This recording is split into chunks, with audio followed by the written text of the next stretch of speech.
Dan untuk membahas terkait kembali bergulirnya kompetisi Liga 1 pasca tragedi Kanjuruhan, kita sudah tersambung dengan mantan anggota TGIPF tragedi Kanjuruhan Anton Sanjoyo. Selamat malam Bung Joy, dengan lanjutnya kompetisi BRI Liga 1 Indonesia, apakah ini bisa diartikan rekomendasi dari TGIPF tragedi Kanjuruhan tidak dianggap atau seperti apa? Kalau tidak dianggap sih tidak juga ya, karena kan rekomendasi TGIPF ini paling tidak sudah dilaksanakan oleh Polri. Jadi skep Kapolri mengenai penanganan katakanlah penanganan massa di kegiatan olahraga kan sudah berubah sama sekali. Dan yang paling penting adalah bahwa memang kan ada ketidakteraturan dalam pengelolaan kompetisi dalam kaitan dengan kerjasama dengan polisi ini. Dari sisi polisi kan sudah ada sikap yang proaktif ya, untuk mengubah peraturannya tidak boleh membawa senjata pengurai massa dan lain-lain itu sudah diatur pada aturan yang baru ya. Saya belum lihat detailnya tetapi, respon dari polisi menurut saya sudah cukup oke di luar semua masalah, pidananya ya. Yang jadi persoalan adalah, kan sebetulnya terjadinya korban 135 orang itu adalah kan ketidakbecusan PSSI dalam menerapkan aturan mereka sendiri. Nah, ini liga digelar dengan tidak adanya sebetulnya apa respon dari PSSI untuk mengubah paradigma mereka tentang standar keamanan di stadion. Kan nggak pernah ada yang dilakukan oleh PSSI. Mereka cuma menggelar KLB, menurut saya juga itu cuma akal-akalan. Ya kan, akal-akalan untuk diizinkannya kembali liga. Bahwa liga harus berjalan, iya. Karena Indonesia butuh sesuatu pembinaan sepak bola melalui kompetisi. Tetapi apakah kita harus menunggu lagi, harus ada yang mati lagi 1.000 orang, 2.000 orang untuk mengubah paradigmanya PSSI? Kalau polisi kan sudah berubah, paling tidak dari aturan yang mereka terapkan sekarang berbeda dengan yang lalu-lalu, ya kan? Tetapi dari PSSI itu apa gitu loh? Ini kan kalau saya sekarang bukan lagi anggota TGIPF, saya sekarang bertindak sebagai ini aja lah, sebagai supporter, sebagai pengamat bola gitu ya.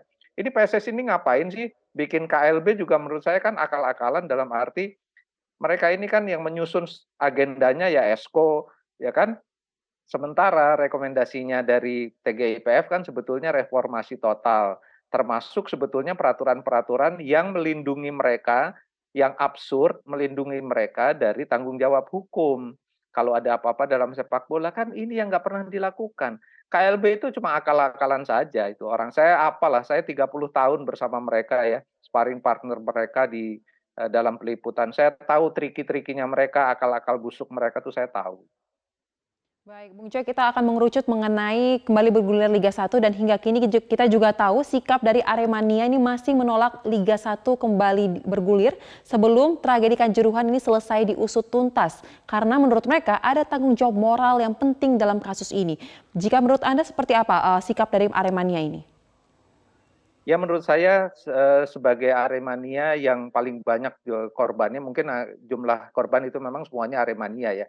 Tapi kan gini, ini sebetulnya yang harus proaktif itu kan polisi. Kalau dari TGPF kan sudah jelas yang salah A, B, C, D itu sudah jelas sebetulnya. Cuma kan masalahnya polisi ini juga tersangkut dalam masalah ini kan.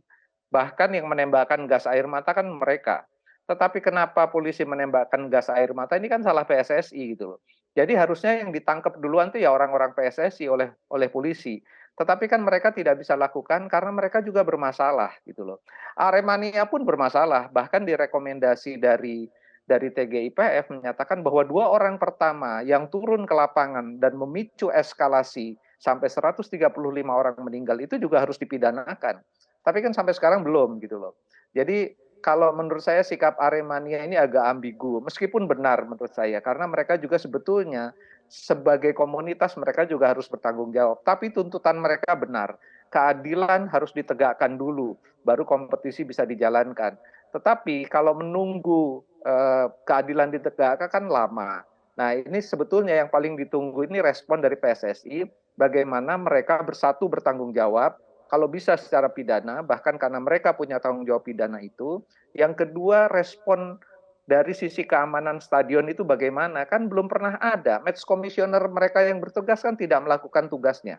ya kan, untuk memeriksa keamanan stadion mereka tidak lakukan tugasnya. Jadi ini kan salahnya PSSI, tapi kan polisi nggak bisa bertindak karena sekali lagi mereka bermasalah, yang bermasalah juga mantan polisi gitu loh ya. Jadi ya susah, ada esprit de corps yang menurut saya ya inilah yang terjadi pada dunia sepak bola kita. Yang menurut saya ini harusnya tidak terjadi, tapi ya ini ya. Tapi juga respon dari presiden kan juga menurut saya tidak terlalu oke ketika menanggapi ini, ya kan? Jangan masuk ke ranah sepak bola. Loh, yang kita benahi ini sepak bola loh, bukan tenis meja gitu loh. Jadi saya sebagai anggota tim dulu terkejut sebetulnya presiden ngomong gitu. Nah, ini kita ini disuruh benahi sepak bola kok jangan masuk ke ranah sepak bola gitu loh. Karena menurut saya presiden tersandera oleh Piala Dunia U20, tersandera oleh FIFA.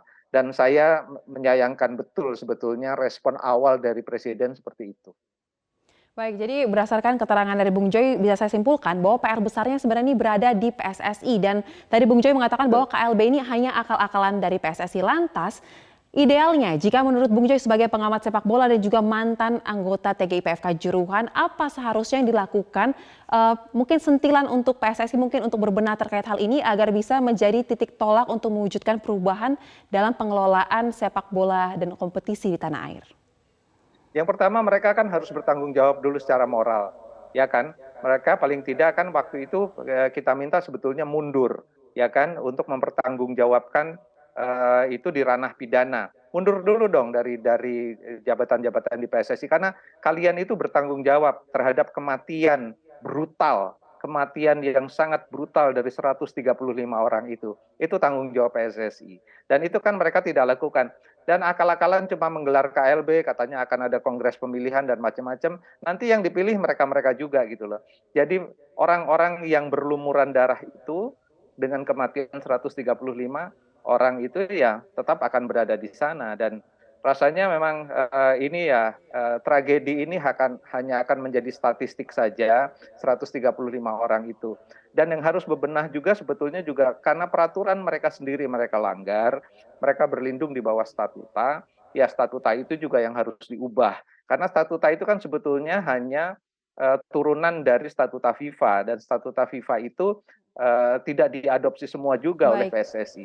Jadi ini ya betul-betul semua akal-akalannya PSSI lah. Baik, Bung Joy singkat saja mungkin jika orang-orang yang duduk di PSSI masih sama saja, lalu apa yang harus dibenahi? Langkah apa yang harus dilakukan?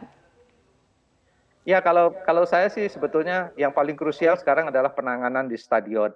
Ini kan tidak ada penonton katakanlah gitu ya. Tidak ada penonton katakanlah sebulan gitu. Nanti sebulan lagi akan ada penonton, mungkin setengahnya. Nanti bulan ketiga akan penonton udah penuh gitu loh. Nah, nanti pertanyaan saya gini, kalau ada yang mati lagi gimana? Siapa yang tanggung jawab? Ya kan? Baik, Sebelumnya kan di GBLA juga ada yang mati 2 orang, nggak ada tuh baik, satupun yang tanggung jawab.